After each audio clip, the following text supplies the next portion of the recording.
দ্বিতীয় টি-20 জেতার পরে সংবাদ সম্মেলনে এলেন রিশাদ হোসেন। 4 ওভার বল করে 33 রান দিয়ে নিয়েছেন 2টি উইকেট। তার বোলিং সম্পর্কে জানতে চাইলে বলেন, না আমি আলহামদুলিল্লাহ হ্যাপি। আমি যেরকম করতে চাচ্ছি আলহামদুলিল্লাহ আমি আমার দিক থেকে হ্যাপি আছি। তো ইনশাল্লাহ আরও চেষ্টা করবো ভালো করার।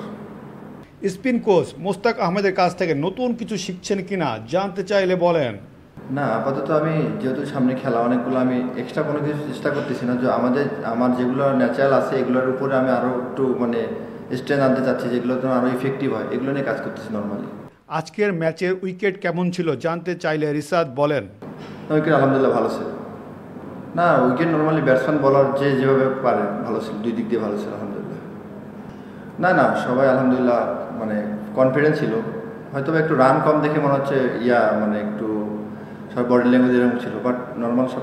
ব্যাটারদের স্ট্রাইক রেট কম ছিল কেন? না অভ্যাস না এটা। নর্মালি আমরা যেহেতু স্কোর বোর্ডে এনাফ রান ছিল না, আমরা 140 যেহেতু, তো এনাফ হাই রিস্ক নর্মাল দরকার হয় না আই থিঙ্ক। তো নর্মাল 7 সাড়ে 7 করে রান লাগে, তো এখানে এক্সট্রা কোনো শট খেলার প্রয়োজন হয় না। নর্মালি একটা বাউন্ডারি বল আসে, ওটা ক্যালকুলেটিভ করে রান নিলে আলহামদুলিল্লাহ নর্মালি বেরোয় যায় আর কি। টসে জিতে ফিল্ডিং নেওয়ার কারণ কি?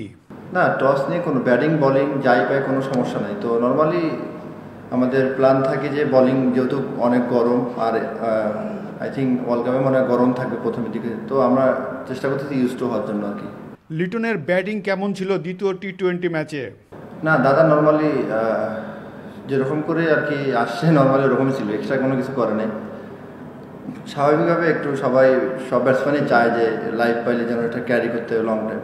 তো নর্মালি দাদাও চাইছিল, হয়তো বা হয় নাই, তো ইনশাল্লাহ নেক্সট হবে ইনশাল্লাহ। টস জিতে বোলিং না নিয়ে ব্যাটিং নিলে ব্যাটারদের বেশি যাচাই করা যেত কি না? না সেটা তো আমি বলতে পারবো না, সেটা হচ্ছে ক্যাপ্টেন আর কোচের তো আমরা নর্মালি আমাদের যখন যে রোল থাকে তো আমরা চেষ্টা করি ওই রোল প্লে করার, সেটা ব্যাটিং হোক আর বোলিং হোক আগে। ম্যাচে সব কিছু প্ল্যান মাফিক হয়েছে কিনা?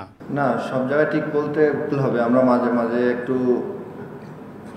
মনে হয় যে ছিলাম আর কি, যে ওই জায়গাটা আমরা যেন মাঝখানে দেখবেন হয়তো আমরা 4 না 5 উইকেট তাড়াতাড়ি পড়ে গেছিলো আর্লি। তো আমার মনে হয় ওইখান থেকে আরও কুইক 2-3 উইকেট নিলে ওরা 140-এর জায়গায় 115-20 অল হয়ে যেত। তো এটা আমাদের আরও ভালো করতে পারবো এই সময়। না ওরকম ধরে নিন, আমরা নর্মালি সব সিচুয়েশনে রেডি ছিলাম, বাট যখন যেটা লাগে আর কি, তো ওই সময় হয়তো ওইটা লাগে না, এই জন্য আর কি। সিরিজ জয়ের ব্যাপারে কতটুকু আশাবাদী? সবসময় টিম হয়ে খেলতে চাই এবং জেতার জন্য নামি, তো আমরা চেষ্টা করবো যে নেক্সট ম্যাচে আমরা সিরিজটা কনফার্ম করার জন্য। না অবশ্যই বলাররা আমরা সবাই পর্যাপ্ত পরিমাণ চিন্তা করি সবাই, যে কখন কিভাবে কোন বোলিং করতে হবে। তো আশা করি আরও ভালো হবে ইনশাল্লাহ নেক্সট ম্যাচ।